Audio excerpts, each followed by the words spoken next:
ஜூலை 12ஆம் தேதி வரக்கூடிய இந்த ஆண்டின் மிக சக்தி வாய்ந்த ஆனி மாத கடைசி பிரதோஷத்தை யாரும் தவறுதலாக கூட விட்டுவிடாதீர்கள். ஏனென்றால் இந்த வருடத்தில் வரக்கூடிய இந்த சிறப்பு வாய்ந்த மகா பிரதோஷ நாளை இனி நீங்கள் சந்திக்க முடியாது.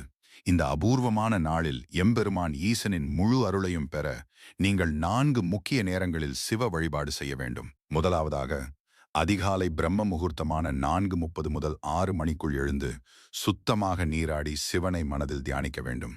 இரண்டாவதாக, 10:30 காலை முதல் 12 மணிக்குள் சிவபெருமானுக்கு வில்வ இலைகளை கொண்டு அர்ச்சனை செய்வது உங்கள் தீராத கஷ்டங்களை சுக்குநூறாக்கும். மூன்றாவதாக, மாலை பிரதோஷ காலமான 4:30 மணி முதல் 6 மணிக்குள் நந்தி தேவருக்கு நடைபெறும் அபிஷேகத்தில் தவறாமல் கலந்து கொண்டு 2 நெய் தீபங்கள் ஏற்ற வேண்டும்.